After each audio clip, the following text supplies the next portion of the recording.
변방이 아닌 정치 중심에 서고 싶은 내 남자의 유쾌상쾌 통쾌 정치 토크쇼 정치 인싸. 오늘도 함께하는 분들 소개해드리겠습니다. 네, 안녕하세요. 황근택입니다. 네, 안녕하세요. 김준우 변호사입니다. 네, 전남 수천의 천하람입니다. 안녕하세요. 보수우파 패널 장성철입니다. 네, 오늘 마중물 토크는 이걸 준비를 해봤습니다. 이런 뉴스들 많이 보셨을 거예요. 네. 어린 학생이 경찰차 위에 올라가가지고 거의 막 경찰을 조롱하면서 나 촉법 소년이야 이랬더니 어떻게 뭘 하지를 못하더라. 네. 그래서 여러 논의들이 있었죠. 사실 이 촉법 소년이라는 것이 만 10세 이상 14세 미만 청소년의 경우에는 이제 형사처벌을 하지 않고 그렇죠. 보호 처분이라든지 그렇죠. 사회봉사, 소년원 송치 이런 처분을 받았는데 네. 이상한 연령을 만 13세 미만으로 한 살을 내리겠다 이렇게 법무부가 얘기를 했습니다. 그러니까 이제 중학교 1학년생도 말 그대로 이제 성인들이 받는 사법처벌을 받을 수 있게 됐다는 건데 이게 상당히 좀 의견이 분분하더군요. 이 국가인권위원회에서는 반대 의견을 냈고, 그러니까 뉴스를 통해서 좀 이 소년 범죄들 중에서 강력 범죄가 늘어나는 걸 보시는 또 이제 국민들께서는 이거 해야 된다 이렇게 생각하시는 분들도 있는 것 같고, 이거는 근원적인 대책이 될 수 없다 이렇게 반대하시는 분들도 있을 것 같은데 네 분의 의견이 좀 궁금합니다. 일단 저는 법률적인 거는 우리 세 분 변호사님 말씀해 주시고 저는 통계만 좀 말씀드릴게요. 네네. 작년 2021년도에 촉법소년으로서 형사처벌을 피한 학생들이 대략 4천 명인데 네. 그중에 70%가 13세예요. 어. 그래서 연령을 12세로 좀 낮추자라는 거고, 지금 연령 하향 공약은 지난번 대선 때 이재명 민주당 당시 후보도 연령을 좀 하향하겠다라고 공약을 내세운 적이 있고요. 지금 민주당 의원 같은 경우에는 서영교, 김혜재 의원이 13세로 낮추자, 그리고 국민의힘에서는 허은하, 이종배 의원이 이건 좀 낮추자라고 법안을 내놓은 상황입니다.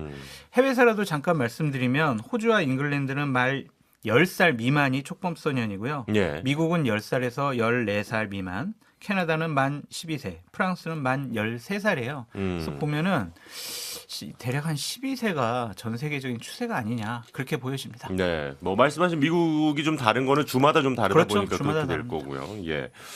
전 변호사님 생각은 좀 어떠세요? 네, 이게 이제 사실 사회적으로 이런 부분에 대한 니즈가 계속 있었죠. 그러니까 저는 근데 이게 연령 낮추는 것도 낮추는 건데 만 12세 범행에 대해서도 흉악 범죄에 대해서는 소년원 송치 2년 이상의 좀 제대로 된 처벌을 할 수 있어야 되지 않나 싶어요. 그러니까 이게 예. 연령의 문제라기보다는 그러니까 연령이 낮은 학생이 범한 범죄라도 흉악 범죄라면은 우리가 예. 좀 제대로 된 단죄가 필요하지 않나. 저는 그렇게 생각합니다. 물론 이제 죄를 졌으면 벌을 받아야 되는 건 당연한 건데 이게 과연 이제 그걸 이용해서 그러니까 지금 13세 범죄가 많다면 이게 결국 12세 범죄가 많아지는 걸로 그냥 한 살 내려가는 거 아니냐 이렇게 보시는 우려의 시선들도 있더라고요. 근데 이런 게 있죠. 이게 기준이 만들어진 게 58년이에요. 그래요. 그때 당시에 만 14세면은 지금하고 완전 다르죠. 네네네. 그러니까 만 14세가 우리 나이로 한 중2, 중3 정도거든요. 그렇죠. 근데 중2, 중3 정도면 신체적으로는 최근에는 보면 거의 어른 정도 육박해요. 그러다 보니까 만 13세로 낮춰도 중1, 중2 정도거든요. 네네네. 그러니까 중1, 중2 정도면 제가 보기에 인식을 합니다. 그 정도. 그러니까 이게 한 70년 전에 한 60년 전에 만들어진 기준이기 때문에 계속 유지하기는 좀 어렵다고 봐요. 저는 그래서 저도 13세 정도는 적정하다고 보고 있습니다. 그래요. 김준우 오늘은 3대 1이네요. 네. 네, 저는 반대하는 입장이고, 어. 이제 소년원 가는 거를 형사처벌이 아니다라고 볼 수 있을까? 저는 솔직히 그런 생각이 들고, 예. 오히려 그리고 지금 사실은 그 유엔 아동권리위원회에서도 이제 이거는 14세 국제적으로 더 이상 낮추지 마라. 형사 미성년자는 권고하고 있어요. 그래서 국제 인권 기준도 있기 때문에, 그리고 통계적으로 이제 통계마다 조금씩 다른데 물론 이제 그런 건 있습니다. 청소년 자체가 줄고 있어요. 예. 저출산 예. 때문에. 그렇죠. 그래서 건수 자체가 줄고 있어요. 소년범죄 사건 절대 숫자는 네, 비율은 네, 다를 네. 수 있지만, 근데 흉포화된 범죄 숫자는 그냥 숫자 그대로 몇백 건. 물론 이제 전체 건수가 줄었는데 숫자가 그대로 늘고 있는 거 아니냐 이렇게 생각하는데, 요 이제 그 흉악 범죄라고 하는 게 한 600건대라고 제가 알고 있거든요. 예. 그래서 문제는 이제 또 오히려 재범률이다. 음. 근데 이게 일반 예를 들어 교도소로 더 간다. 그럼 오히려 뭔가를 배워오는 나쁜 쪽이 있고, 네, 아동사법의 취지에 좀 반하지 않냐. 이제 국가인권위 우려거든요. 음. 저는 충분히 타당하고 일리가 있다고 생각하고, 근데 이제 거대 양당에서 전부 다 이거를 추진하는 법안을 내 있으니까. 근데 이제 그동안 시민사회나 국가인권의 비판이 좀 있었 있는지 이번에 이제 법무부에서 내놓은 걸 보면 고 연령 하향 말고 부대 조치를 조금 그래도 이전보다는 조금 풍성하게. 네네. 근데 올해 봄에 법무부에서 뭘 발표했냐면 보호 관찰하고 이렇게 관리 감독하는 그 인원을 늘렸더니 재범률이 낮아졌다는 거거든요. 그래서 재범률 사실은 통제가 더 중요하다고 저는 보는 입장이고. 예. 그리고 있는 경우도 지금 소년원이 120% 수용률이고요. 소년원 교도소가 하나밖에 없어요. 네네. 그러니까 지금 뭐 교화 시설이나 그 뭐 재범을 시설이라고 부르는 방지하기 것도 위한 예, 그런 예. 형사 정책 자체가 굉장히 부실하다. 그래서 좀 잘 생각해봤으면 좋겠고 아까 이제 장성철 교수님이나 천하람 변호사님 얘기하신 것 중에서 전 그러면 만약에 뭐 지금 뭐 성범죄라든가 예. 뭐 한두 가지 정도를 좀 시범적으로 실시해 보는 걸 고려해 볼 수도 있겠다. 그래서 왜 그러냐면 2007년에 법무부 그 추진해 가지고요. 이 촉법소년 최저 연령을 12세에서 10세로 낮춘 거예요. 네네네. 그럼 그래서 이제 도움이 더 됐느냐 안 됐느냐 평가가 없어요. 통계가 없어요. 네네. 근데 이렇게 해놓고 하면 이거는 오히려 포퓰리즘 정책일 수 있는 거 아니냐. 낮추면 뭐 그럼 뭐 12세, 13세, 70년 전이랑 다르다. 그땐 장가도 갔는데. 뭐 그러니까 그런 거는 저는 꼭 그냥 맞는 것 같진 않아요. 옛날에는 그냥 좀 더 어렸으면 그냥 사건화하지 않고 지나가는 건들이 많아서 이게 늘어난 건지. 예. 아니, 실제로 그것도 좀 알기가 어렵기 때문에 조금 저는 어쨌든 유보적이거나 반대하는 입장이다라는 말씀드립니다.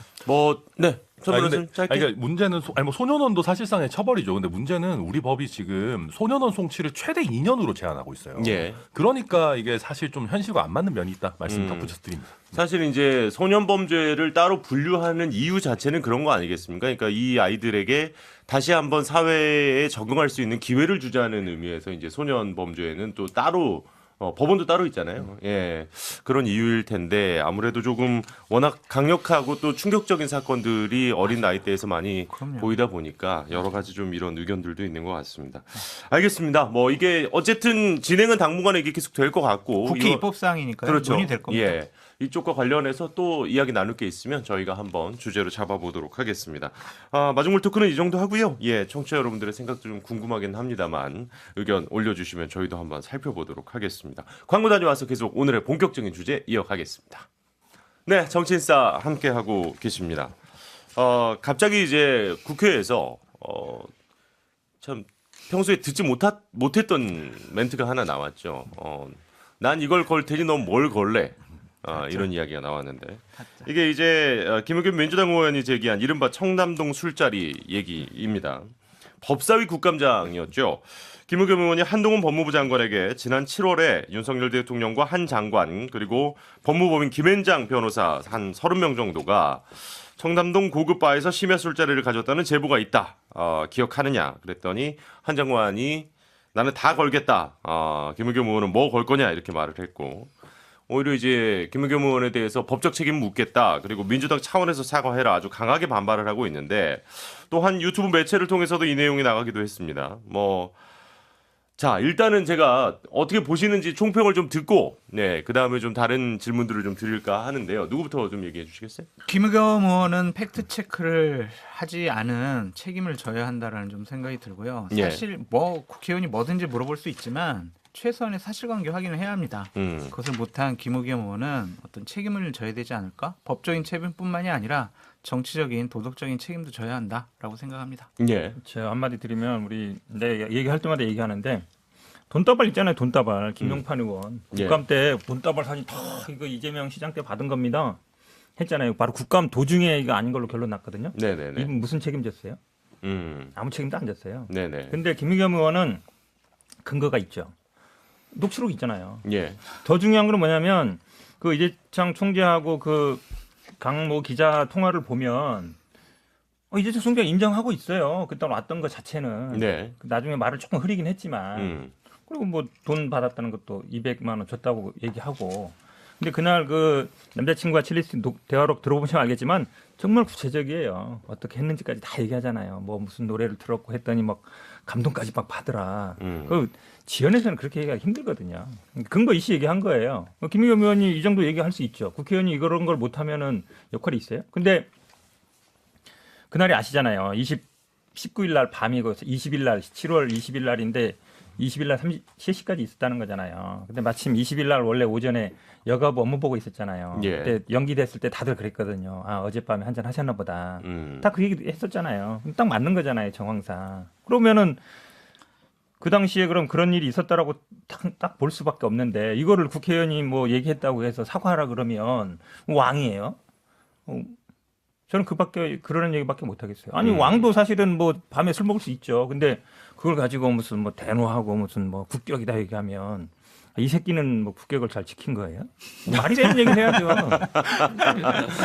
자, 오늘 화력 좋으신데요, 양 변호사님. 그러니까 시선이 더. 그 갑자기 그 실제로 뭐 어쨌든 댓글 올라가는 알겠습니다. 소리가 들립니다.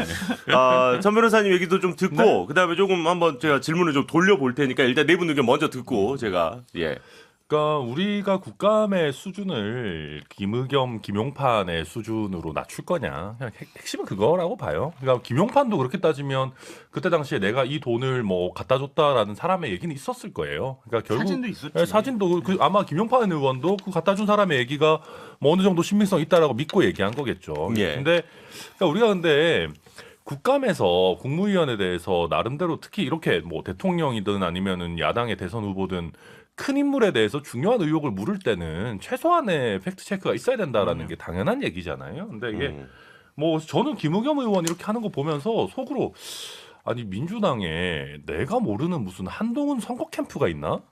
이 사람들이 왜 이렇게 도와주지? 이런 생각이 되게 많이 들었거든요. 그래서 저는 이거는 요즘 저희 내지는 한동훈 장관을 도와주시려는 의도가 아니라면 도대체 왜 이러시는지 잘 모르겠고 일단 김앤장 변호사 30명부터 제가 솔직히 웃었거든요. 예. 아니 김앤장 변호사 30명이 이렇게 한 자리에 잘 모이지 않아요. 게다가 이 30명이라는 게 요새 김앤장 규모가 커졌다고는 해도 이런 자리 갈 정도면은 정말 그 최상위층의 그러니까 김앤장을 운영하는 수준의 사람들일 건데 예. 이 사람들 30명이 동시에 시간을 내기도 쉽지 않고 갔다 오면 말이 나옵니다, 당연히. 천 변호사님이 김앤장 출신. 몇 달 다녔죠. 그럼 많이 오래 안 다녔어요. 그래도 네. 출신이잖아요. 근데 아무튼 뭐 그래서 그러니까 전체적으로 이건 말이 안 되는 얘기를 가지고 지금 하고 있다. 그리고 뭐 그날도 딱 보니까 김의겸 의원이 기에서 눌리더라고요. 네. 뭐 걸래 할 때 나도 그럼 국회의원 직 걸게 이런 느낌이 아니고 그냥 약간 좀 표현이 좀 그렇지만 어떡하지? 약간 깨갱하시는 느낌이었어가지고 뭐 큰 의미는 없는 얘기 같다. 근데 저도 얘기해야 네, 돼요. 김준호 변호사님 얘기 듣고. 그러니까 이제 제보가 들어오면 이제 혹할 수 있잖아요. 네. 이게 약간 저는 박근혜 대통령 게이트 때의 어떤 태블릿 PC의 부정적 효과인 것 같아요. 예. 뭔가 한 방을 이렇게 찾으면 뭔가 이렇게 날릴 수 있다라는 예. 생각을 할 수 있지 않을까. 처음 들었을 때는 있고 뭐 자유총연맹 전 총재 권한 대행 그 대화도 있으니까. 근데 이제 이 정도 볼륨이면 일반적인 언론이면 보강 취재를 하고 터트려야 됩니다. 네네네. 이제 요것만 가지고 그대로 하기에는 보통 편집의 데스크에서 걸릴 겁니다. 이대로는 못 나간다. 그러니까 좀 더 취재를 해와라. 네, 이대로 바로 할 수는 없다. 그래서 더 탐사 보도를 해라. 네. 근데 이제 뭐 작은 미디어고 유튜브고 이러니까 그냥 일단 지르고 본 건 아닌가라는 생각이 좀 들어요. 그래서 의원 한 명이 물론 이제 그런 질의를 할 수도 있고 할 수도 있지만 그 뒤에 있는 효과 같은 걸 생각하면 이건 뭐 저는 뭐 법적 책임을 져야 되는 문제는 아니라고 생각하거든요. 네네네. 근데 어쨌든 정치적으로는 그렇게 효과적이지 못한 거 아니냐. 있었으면 좀 더 숙고를 하고 더 찾았어야 된다. 왜냐면 이제 가게라 특정을 한다든지 예. 뭐 이런 것들이 있어야 됐고요. 한동훈 장관 같은 경우는 이제 여기서 뭐 뭘 걸겠습니다. 이런 식의 문법을 쓰는 거는 제가 볼 때는 뭐 보수 패널들도 많이들 비판하시는데 국무위원으로서 그렇게 적절하지 않습니다. 우리 법상 도박은 유죄입니다. 법무부 장관께서 이렇게 도박을 유발하는 그런 발언을 하는 것 자체가 저는 적절치 않다고 생각하고 자꾸 그런 대결의 언어, 검사의 언어를 좀 버리셨으면 하는 마음입니다. 장관직을 거는 것도 도박으로 들어가요. 안 돼. 레토릭으로 그렇다는 그리고 거죠. 저희는 트라우마가 있잖아요. 일단. 우리 오세훈 시장이 직 걸었을 때부터 완전 망한 거 아닙니까? 사실 한동안.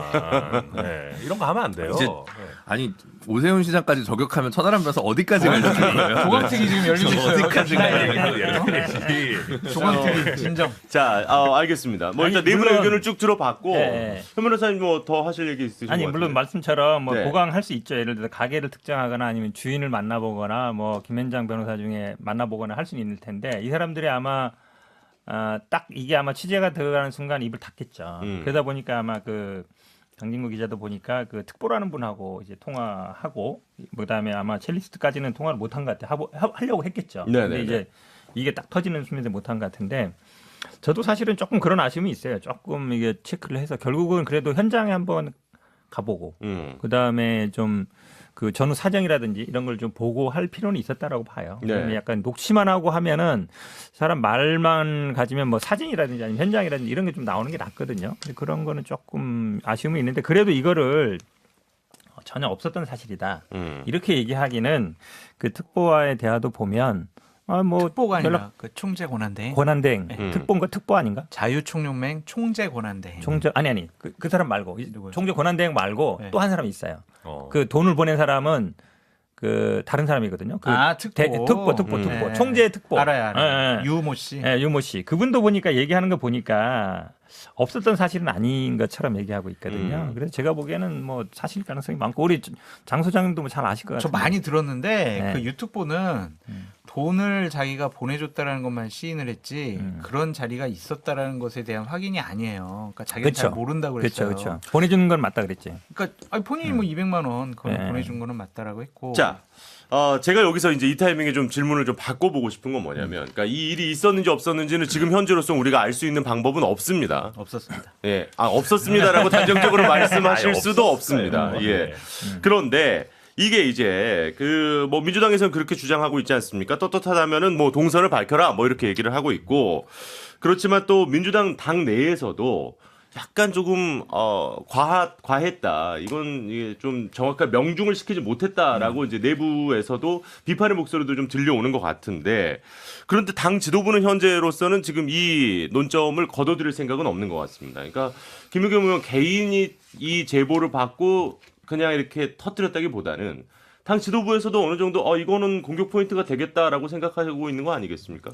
근데 김의겸 의원이 최근에 이렇게 행보를 보면 약간 이제 기자 정신을 많이 발휘하시는 것 같아요. 네네. 왜냐면 여러 가지 이제 뭐 하는 건 있는데 물론 뭐 지난번에 그 유동규 뭐 나올 거고 딜할 거다 이런 얘기는 어느 정도 좀 사전에 좀 한 것도 있는데 근데 이제 사실 어떤 폭로라든지 이게 정치적으로 유효한 거냐 말 거냐는 또 다른 문제거든요. 그러니까 아마 제가 보기에는 김의겸 의원이 뭐 당 지도부와 긴밀하게 뭐 협의하면서 하는 것 같지는 않고요. 근데 네. 어쨌든 이 논란 예를 들어서 사실이라 그러면 그거 굉장히 중요한 문제거든요. 네. 그리고 앞뒤 정황상 보면은 뭐 충분히 그럴 수 있다라고 보이고. 의심할 만한 그렇죠. 정황이 있다. 왜냐하면 예전에도 우리 윤석열 대통령이 되기 전에도 뭐 높은 변호사들하고 술 먹는다는 얘기는 많이 들렸기 때문에 충분히 있을 수 있는 얘기다. 물론 김현장 내부구조는 잘 모르겠습니다만 전 변호사 잘 알겠지만 그 첼리스가 뭐라 그랬냐면 머리를 약간 세 단어로 대머로로 이게 표현하는 내용으로 그런 사람들로 왔다 이랬거든요. 그래서 이제 김현장 구조는 그렇게 돼 있습니다. 아시겠지만 이제 각자 이렇게 하는 구조로 돼 있거든요.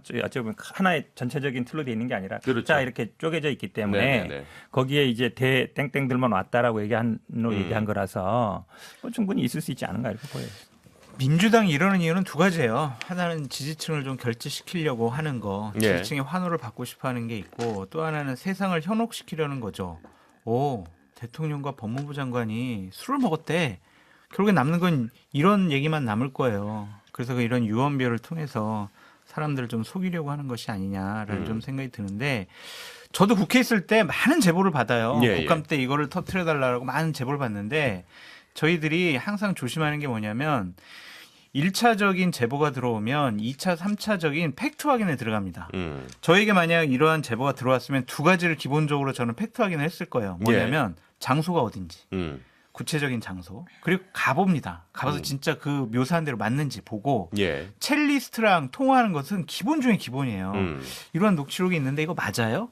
이렇게 확인을 했어야 되는데 이런 확인 없이 더 탐사에서 제보한 내용을 그대로 얘기한다는 것 자체가 물론 국회에서 국회의원은 무엇이든지 국무위원을 향해서 물어볼 수 있지만 이것은 사람이 우스워져요. 국회의원으로서 이제 어떤 김의겸 의원이 말을 할 때마다 저것도 이상한데 이렇게 우스워진단 말이에요. 그럼 정치인으로서 생명력이 없는 겁니다. 그래서 이 뒷감당은 김의겸 의원이 해야 되고 자꾸 현 변호사님이 그랬을 수도 있어요. 그랬을 것 같아요라고 하는데 그것도 너무 좀 아니, 근데 뭐 어쨌든- 따지면 뭐다뭐 글쓸 수 있다 얘기할 수 있죠. 뭐. 아니 어쨌든 그러니까 이 내용이 아직 결론이 다 난 건 아니니까 당연히 이제 민주당 측에서는 의혹 제기를 하시는 거고 국민의힘 측에서는 유언비어다라고 뭐 얘기하시는 입장은 제가 뭐 충분히 이해가 갑니다. 알겠습니다. 그러면은 저희가 빨리 광고를 좀 듣고 와서 계속 이야기를 이어가 보도록 하겠습니다. 네, 오늘 할 얘기가 상당히 많습니다. 그래서 이 첫 번째 우리 이야기 나누었던 이 김의겸 의원의 그 의혹 제기에 대해서 세 분 변호사께 이것만 딱 여쭤보고 짧게 이거는 좀 부탁을 드리겠습니다. 이게 어쨌든 뭐 한동훈 장관이 김의겸 의원에게 법적 책임 물을 수 있는 사안이라고 보시는지 세 분 변호사께 좀 여쭤보고 싶습니다. 저는 이론적으로는 가능하고 현실적으로 인정될 가능성 거의 없다. 음. 그러니까 대법원 판례가 있어요. 그러니까 명백히 허위임을 인식하고 한 예. 발언은 면책특권의 예외가 된다라는 판례가 있는데 그 판례가 나온 사안도 책임을 인정하지는 않았어요.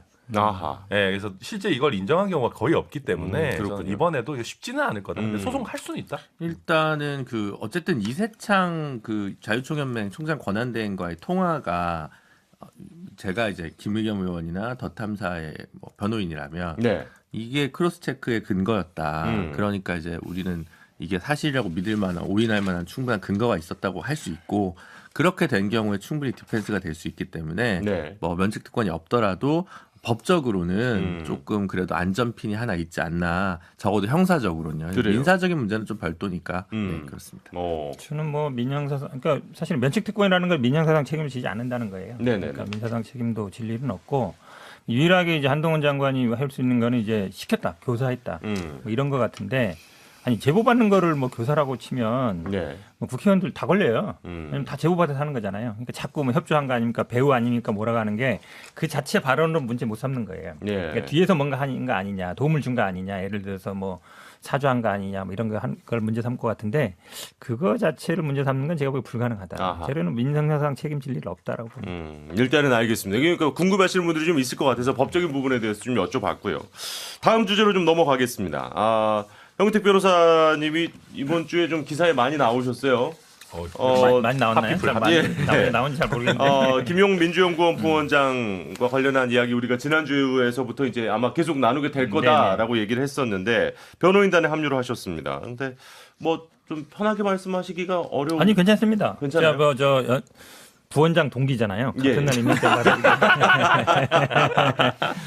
그래요. 그날 사실은 그 민주연구원 압수수색할 때도 하루 종일 있었어요. 네네. 그래서 이제 내가 변호인 자격으로 참가를 할까, 부원장 자격으로 참가를 할까. 부원장은 일종의 직원 개념이니까. 그렇죠. 그래서 내가 이제 그 입회하는 변호인사들한테 이렇게 불러가지고 후배들이니까 후배도 있고 뭐 선배도 있으면 얘기해가지고 이렇게 얘기하니까 그 압수수색하러 왔던 부부장이 왜 자꾸 뭐 개입하세요 이러더라고. 나 여기 부원장입니다. 그래서 네, 그랬더니요. 변호인만 하라 이런 뜻이죠. 그랬더니 알고 있습니다 이러더라고. 그래서 그럼 뭐 저 얘기할 권한 있는 거 아니에요? 이랬지. 그랬더니 그냥 약간 웃고 말았는데 근데 이제 그날 이렇게 하는 거 보니까 이게 내가 좀 그래도 하는 게 맞겠다. 그리고 또 김용 측 그러니까 부인이 그 아파트 산 거 언론 보도 있었잖아요. 예. 아파트 산 게 마치 막 이렇게 뒤로 돈 받아가지고 산 거 아니냐처럼 해서 이제 그 부인하고 통화할 일이 있었는데 뭐 이러는 거예요. 그분은 나한테 생활비도 안 줬던 사람인데 어떻게 그런 보도가 나올 수 있냐.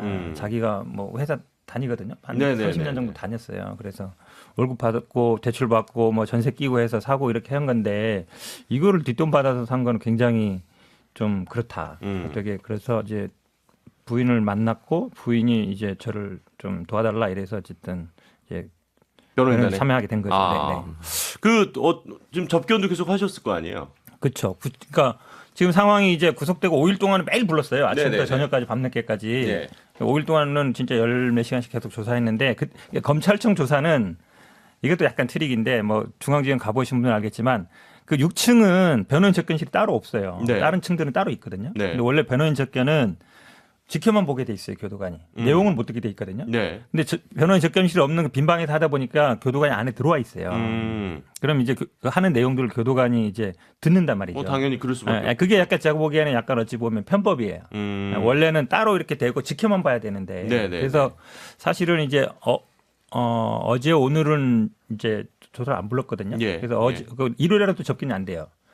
근데 어제 또 접견을 그러니까 전날 알려줘서 우리는 그러면 어제는 쉬는구나 접견 해야지 그러는데 구치소는 또 당일 접견 안 받아줘요 잘. 아 그래요. 전날 하게 돼 있어요. 네. 이것도 사실은 이제 변협하고 항상 싸우는 부분인데 왜냐면 이런 상황에 대해서는 전날 할 수가 없잖아요. 전날 다음날 조사할지 안 할지 모르는데 그렇죠. 조사 끝날 때야 그게 나온 거니까. 근데 우리 온라인으로 하는 거는 오후 4시까지인가 해야 돼요. 예. 예. 그러니까 어렵게 해가지고 어제 보긴 봤죠. 한 2시간. 그러니까 금요일 날 이제 만나고 오신 그렇죠. 거죠. 한 예. 2시간 정도 봤죠. 그 일단 진술 거부권을 행사하고 있다고 들었습니다. 뭐 그렇게 되자 이제 김재원 전 국민의힘 최고위원은 이 유동규 성남도시개발공사 전 기획본부장의 진술에 허점이 있는지를 좀 보려고 그걸 먼저 좀 살펴보고 법정에서 무죄를 받으려고 하는 전략이다. 뭐 이렇게까지 평가를 하던데 그 일단 유동규 성남도시개발공사 전 기획본부장의 진술은 계속해서 지금 나오고 있는 상황이고 김영부 원장은 진술 거부권을 행사하고 있는 그런 상황. 일단은 어떻게 좀 잡고 계세요? 검찰 수사는요. 이 조사를 받는 사람 입장에서는 선택권이 없어요. 칼자루는 검찰이 지고 있거든요. 이런 사건은 사실은 뭐 진술이야 뭐 유동규 본부장이 했으니까 나오는 예. 건데 예. 구체적인 이제 물증을 제시하고 조사에 들어가거든요. 근데 그 많게 얘기 나오는 메모 지금까지 한 번도 보여준 적이 없어요. 검찰 측에서. 그렇죠. 네. 그러니까 그 뭐 저 PPT 할 때 잠깐 스쳐 지나갔다 그러던데. 네. 근데 그거는 우리가 이제 제시를 안 하고 있고 그 다음에 뇌물 사건이나 이런 정치자금 사건은 날짜가 중요하거든요. 날짜를 특정해 줘야 돼요. 네. 며칠이라고 네. 특정을 안 하고 있어요. 4월, 6월, 8월 경 이렇게만 얘기하고 있어서 그러면 뭘 갖고 뭐 알리바이를 입증할 수가 없잖아요. 예를 들어서 네. 4월 15일 몇 시 아니면 뭐 오전 오후 이렇게 얘기하면 우리가 그때 당시 행적을 제시해서 알리바이를 제시할 수 있는데 그런 상황이 아니에요. 그다음에 그러면은 재판 가서 그걸 따지겠다. 뭐 저는 이렇게 볼수 아마 있는 건가요? 검찰 자체가 그런 것 같아요. 우리의 의도가 아니고 네네네. 검찰이 어떤 물증을 제시 안 하고 있기 때문에 그러니까 어제 그 최근에 나온 게 이제 가방하고 종이 박스잖아요. 예, 우리 예. 압수수색은 나온 적이 없어요, 그게. 그리고 어제 유동규 본부장이 그 얘기했죠. 이건 내가 갖다 줬다 이랬거든요. 예. 그럼 예. 종이라든지 박스라든지 가방도 유동규 측에서 나올 가능성이 높아요. 그럼 이제 돈 받고 갖다 줬다는 시험이 되는 거잖아요, 우리가. 예. 예. 그다음에 이건 법리적인 문제인데 다 얘기해도 돼요. 아니 뭐 일단 듣고 나머지 네. 분들 오늘 현근택 왜냐면 특집이네요. 네, 아니 근데 뭐 지금 이 건과 관련해서는 바로 변호인이시니까 이런 얘기를 네. 어디 가서 듣기가 좀 네. 어려우니까 나도 이제 처음 시간을 얘기한 좀 얘기인데 드리고 다른 분들의 네. 의견 제가 법조 기자분들이 들어드리겠습니다. 보셔야 되나 이거. 예. 지금 구속영장 내기 어떻게 돼 있냐면 남옥의 지시를 받은 이모 씨가 정민용한테 주고 정민용이 유동규한테 주고 유동규가 김용한테 주고 요 구조로 돼 있거든요. 예, 예. 그럼 상식적으로 주는 사람은 남욱이고 받는 사람은 김용이잖아요. 그렇죠. 결국. 그럼 중간에 있는 사람들 정민용이나 유동규는 어느 쪽 공범일 것 같아요? 뭐 아니 그 제가 이거는 답을 할 그러니까 뻔했는데 상식적으로 제가 따지면 주는 쪽 공범이냐 받는 쪽 쪽 공범이냐 공범이냐. 했을 때는 주는 쪽 공범이 맞아요. 네, 네. 제가 보기엔 그래요. 네. 근데 이게 지금 받는 쪽 공범으로 돼 있어요. 받는 쪽 공범. 그러니까 정민용, 유동규는 김용 그러니까 남욱 받는. 변호사 쪽으로 보고 있는 게 아니라 지금 김용 부원장 그렇죠. 쪽으로 보고 있다는 예, 말씀이죠. 그러니까 어떤 문제가 생기냐면 지금 이제 4번 전달해동이 돼 있잖아요. 네, 4월, 6월, 6월, 8월인데 8월에 된 1억 4,700은 유동규 씨까지만 갔어요. 유동규 예. 본부장한테만. 그러니까 이거 돌려주는 건 없어요. 지금 뭐 언론에 보도되는 거는 뭐 예를 들어서 뭐 아마 9월에 보도가 나오니까 1억 돌려줬다는데 그건 아니고 영장에는 8월에 1억 4,700만 원이 유동규까지 온 거는 돼 있어요. 네. 김용한테 왔다가 돌려줬다고 돼 있지 않아요. 네, 네, 네. 그런데 그것도 정치자금 스스로 봤어요.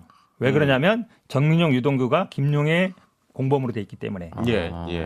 그러니까 논리적으로 약간 모순이죠. 근데 어제 좀 이상하네. 그젠가 티타임에도 그 사차장이 이거를 인정했어요. 기자가 그런 질문을 했거든요. 그거는 그쪽 맞다. 그다음에 또 약간 의문은 남욱이 어떤 데는 들어있고 어떤 데는 안 들어있어요. 기부자로 들어있는 데도 있고 안 들어있는 데도 있고. 그래서 일단 논리적으로 약간 모순이고 그다음에 그러면은 이거는 이모 씨가 정민용한테 돈을 주는 순간 이게 수수가 돼야 되거든요. 예, 예. 정민용은 김용의 공범이니까. 예. 근데 정민용 변호인이 뭐라 그랬냐면 나는 이 돈이 어디 쓰일지도 몰랐고 어디로 가는지도 몰랐다. 라고 얘기했어요. 그러니까 제가 보기에는 이게 좀 보도가 된 이슈예요. 내용이죠. 네. 네. 여러 가지로 제가 보기에 좀 이상해. 일단은 이제 충분히 또 변호인으로서 또 지금 어쨌든 민주당 쪽에 계시니까 그쪽 입장은 좀 시간을 충분히 드린 것 같고요. 예. 검찰 관계자가 나와서 좀 같이 떼어내야 될 것 같아요. 근데 검찰 고민은 그런 걸 거예요. 이제 결국 이제 현금이 오고 갔다는 거기 때문에 네네네. 구체적 입증이 쉽지가 않습니다. 예전에 뭐 성환 그러니까 뭐 계좌로 준 게 아니니까. 네, 계좌로 예. 주거나 수표로 주거나 이러면 추적을 할 텐데 네. 현금만으로 했으면 그래서 언론에는 계속 CCTV랑 메모가 나오는데 CCTV는 지금 얘기하신 그 남욱 변호사 소속 회사 직원 이모 씨가 정민용 변호사한테 정민용 변호사 아파트 지하에서 줬다는 거거든요. 예. 그럼 이게 유동규에서 김용까지 가는 그 고리의 증거가 CCTV에는 없는 거고 그래서 메모도 이제 어떤 메모의 성격이냐를 좀 봐야 저희가 판단할 수 있을 것 같아서 아직 검찰이 뭐 검찰 주장대로 있는 증거를 확보했다고 보기에는 어려운 것 같아요. 아직. 네. 근데 뭐 저희가 이제 사실 정치 인싸지 법조 인싸는 아닙니다. 그렇죠. 근데 뭐 보통 이런 류의 사건에서는 돈 줬다라고 하는 사람의 증언 자체가 굉장히 크긴 큽니다. 뭐 말씀하신 것처럼 현금이 오고 가는 일이기 때문에 그리고 대부분의 경우에는 돈 준 사람도 처벌받거든요. 그러니까 이게 본인의 처벌을 감수하고 얘기하는 것 자체에 신빙성 높게 보고 그거를 이제 최소한으로 보강할 수 있을 만한 내용들, 뭐 동선에 관한 내용들이라든지 뭐 말씀하신 메모라든지 뭐 이런 것들이 있으면 보통 혐의 입증에 뭐 어느 정도 가능하다라고 보는 경우가 많고 실제로 이제 그런 부분들이 있다 보니까 김용 부원장도 뭐 구속이 되지 않았나 싶은데 뭐 앞으로 어떻게 될지는 좀 봐야 되겠지만은 예. 뭐 저희가 사실은 보는 거는 김용까지 단계보다는 사실은 김용보다 이재명 대표한테 갈 것이냐. 아, 그렇죠. 그거를 더 지금 저희는 더 유의 깊게 보고 있는 상황이라서 사실 이제 이게 뉴스가 되는 이유는 어쨌든 이재명 대표와 연관이 있기 때문이고 그러면서 이번 주에 어쨌든 정진상 실장까지도 지금 얘기가 나오면서 네. 그러니까 이 이재명 대표의 가장 이 정도 돼야 내가 최측근이라고 했던 두 명의 인물이 지금 모두 다 지금 나오고 있는 상황 아니겠습니까? 그래서 지금 천 변호사님 근데 말씀대로 그런 게 있는 것 같아요. 이제 뭐 동아일보 기사인가 며칠 전에 그림 도표를 정리한 걸 봤는데 시작은 남욱 변호사 쪽에서 간 건 12억에서 시작하는데 네. 마지막에 없어져요. 가서 1억이랑 5천이라는 거예요. 혐의가 유동규 본부장 1억, 정진상 비서실장 5천만 원이라는 네네. 거예요. 그러면 이제 쭉 돈이 사라지잖아요. 배달 사고라고 흔히 얘기하는. 그래서 아마 액수를 좀 크게 보기 위해서 남욱 변호사 측에서 처음 돈 넘어간 시점을 뇌물수수죄로 좀 보려고 했던 게 아닌가. 쭉 가가지고 마지막에 1억 5천이면 너무 이게 초라해지니까 검찰 네네. 입장에서 그런 좀 묘한 구석이 좀 있는 것 같습니다. 정치 자금과 관련해서는 그런 일이 막 그렇게 드물지는 않은 것 같더라고요. 약간 이렇게 좀 아직도 그 근처에 정치자금 많이 돌아다녀요? 다른 게 아니라 덕신해야겠네. 근데 자, 일단 소장님 얘기 좀 예. 드릴게요. 네, 현 변호사님께는 오늘 시간을 많이 결정적인 어떠한 증거가 없으면은 음. 김용 부원장과 이재명 당대표 간의 여러 가지 일들을 검찰이 파악하기는 어려울 것 같고 네. 김용 부원장 측에서도 아니 나한테 끊어야지 그리고 내가 뭐 받았다라는 것이 확인됐더라도 이것은 내가 그냥 착복하고 내 수준에서 쓴 것이지 이재명 당대표가 지시했거나 용인했거나 아니면 이재명 당대표에게 보고했거나 이렇게 증언이나 진술은 안 할 것 같아요. 왜냐하면 현실적으로 봐도 예.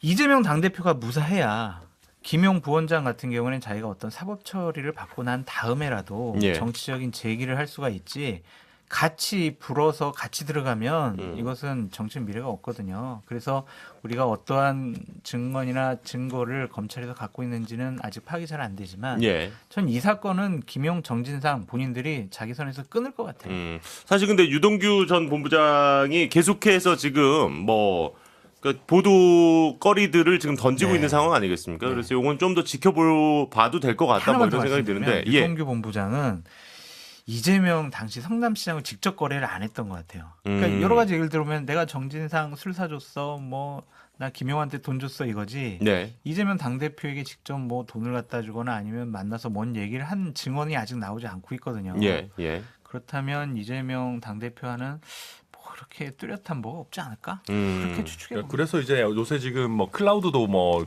열겠다, 뭐 거기에 이제 뭐 핵심 몇 명이 있는 뭐 정무방이 있다, 막 이런 얘기 나오는데 그 얘기가 있었죠. 네, 그걸 통해 가지고 뭔가 이제 거기서 구체적인 얘기가 나오고 거기서 명시적이지는 않더라도 이재명 대표에 관한 뭐 언급들이라든지 뭐 압력들이라든지 이런 것들이 나오느냐가 제가 봤을 때 중요한 포인트인 것 같아요. 유동규 전 본부장이 어쨌든 검찰에 휴대폰을 제출을 했다고 하니까요. 네. 예. 거기에서 나온 이야기입니다. 아니 난 정무방 얘기하니까 얘기하고 싶은데 사실은 이분이 그렇게 핵심은 아니었던 게 왜 그러냐면 저 선거 때 우리가 경선하고 뭐 본선하고 예.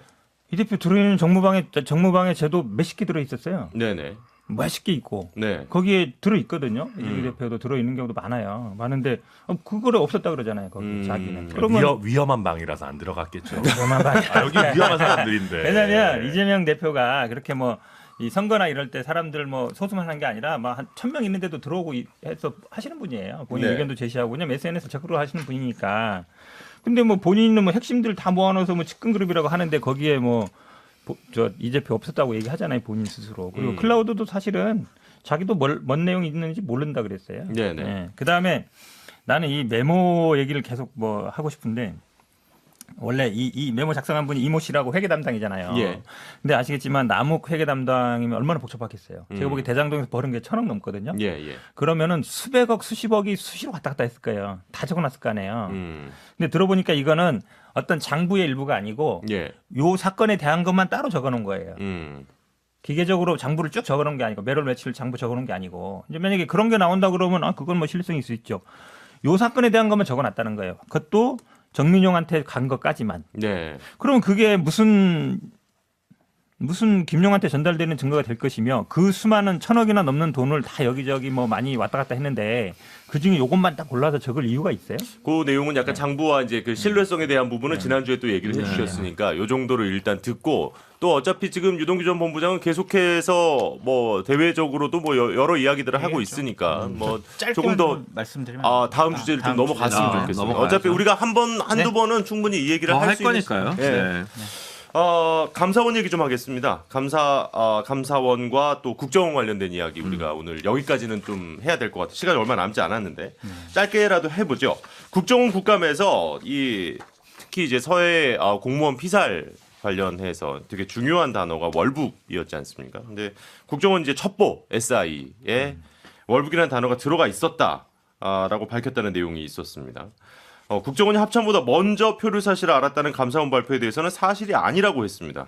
이렇게 되면서 또 중국 어선 그다음에 이제 이 한자가 쓰여 있었던 이 구명조끼 그러니까 이런 부분들이 계속 나오고 있는데 그러니까 감사원이 지금 제대로 알지 못한 채로 지금 이거를 발표한 게 아니냐 뭐 이런 얘기들도 들리더라고요. 이거 어떻게 보셨어요? 근데 뭐 감사원이 꼭 그러지 않더라도 예를 들면 이 정보기관들 사이에서 서로 약간 핑퐁 게임 치거나 자기들의 관여를 축소하려는 얘기들이 있을 거예요. 그러니까 조직 논리가 작동할 겁니다. 예.